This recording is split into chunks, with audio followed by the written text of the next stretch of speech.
Hey, welcome back to the YouTube channel for the Renaissance English History Podcast. I am your host, Heather, and I have been podcasting on Tudor England since 2009 with my show making it the original Tudor History Podcast. This channel is where I put all of my episodes from all of my shows, as well as lots of extra content like this video right here. Today, we are going to talk about what was really wrong with Henry VIII's leg. So, I don't think it's any secret. Henry VIII was obese. He had a lot of medical issues and he had this famous leg wound. And we're going to talk about it a little bit about how it was treated, how it might have been treated today, and kind of get into that. And it's interesting to imagine how things could have gone differently if Henry had just had some antibiotics.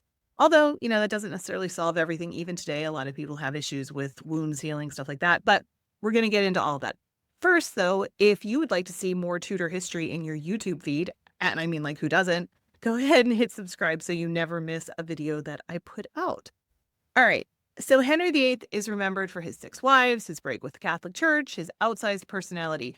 Yet in his later years, his chronic leg ulcers became one of his most persistent struggles. These wounds, likely stemming from a jousting accident, caused him pain, limited his mobility, and frustrated his physicians.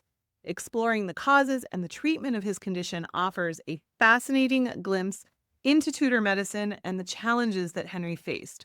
With modern medical knowledge, it's clear that his health could have been managed very, very differently. So, as a young man, Henry was the picture of health. He was tall, he was athletic and energetic. He excelled at sports like jousting, hunting, and tennis. His muscular calves were a point of pride, and his court admired him as a model of physical prowess. That image began to change after his serious jousting accident in January of 1536.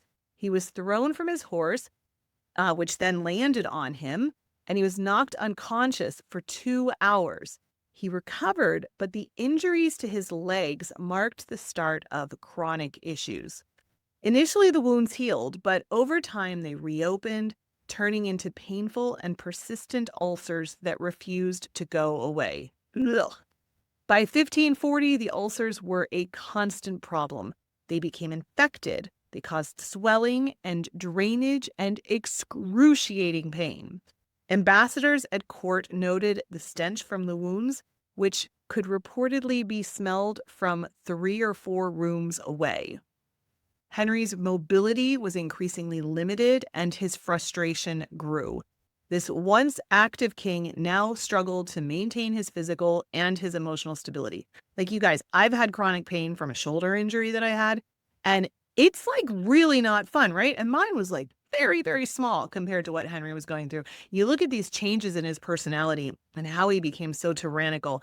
And, not to excuse it, but honestly, I can kind of get it. Like, when you're in chronic pain like that, can you imagine like having these ulcers that you could smell from 4 rooms away? How painful that must have been. And just mentally for someone who had been so fit and active.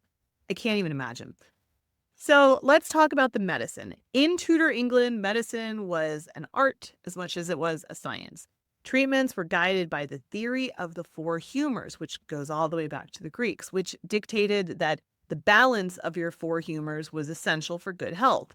Henry's physicians applied this principle to his leg ulcers, often resorting to very painful and invasive procedures that made it a lot worse. The ulcers were lanced and drained regularly to drain out the bad humors, a process that involved, this is not for the squeamish, a process that involved using red-hot pokers. They kept the wounds open and increased the risk of infection. Physicians also applied poultices made of herbs like chamomile and mallow, which may have provided some temporary relief, but wasn't a long-term solution. There were other treatments like applying compounds made from lead, or they called it unicorn horn, which were far less effective and could actually be quite harmful. Applying lead to an open wound. I'm not a doctor. I don't play one on TV, but I don't think that's a good idea. Anyway, Henry was deeply interested in medicine and he oversaw some of his own treatments. His personal book of remedies that he kept himself includes nearly 200 recipes with 2 ointments specifically designed for his ulcers. These ingredients ranged from practical herbs with mild antibacterial properties to bizarre, like ground pearls and narwhal tusk. These treatments reflected the resourcefulness of Tudor physicians, but also showed their limits of understanding. If Henry was alive today, his condition might be diagnosed as a combination of several medical issues. The most likely cause of his ulcers was chronic venous insufficiency, a condition where the blood pools in the lower legs due to damaged veins. His jousting injuries, combined with his obesity and limited mobility, likely also developed into deep vein thrombosis, which causes long-term damage to the circulatory system. Diabetes is another possibility as Henry's weight increased and his diet remained heavy in meat, wine, and sugar. He may have developed type 2 diabetes, which can impair healing and increase the risk of ulcers. Peripheral arterial disease, often linked with obesity and hypertension, might also have further complicated his condition. These modern diagnoses explain why his ulcer refused to heal and why he suffered from repeated infections.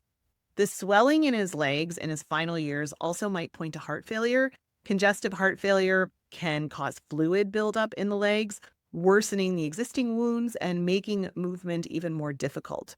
Taken together, these factors paint a picture of a man whose declining health was the result of multiple interconnected conditions. Modern medicine would have transformed Henry's experience.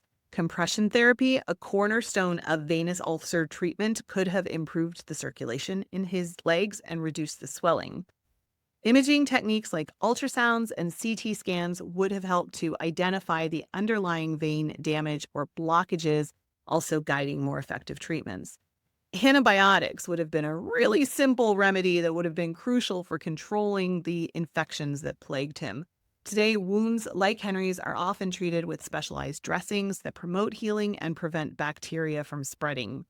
If necessary, even surgical options like vein bypasses or grafts could have addressed the underlying venous issues.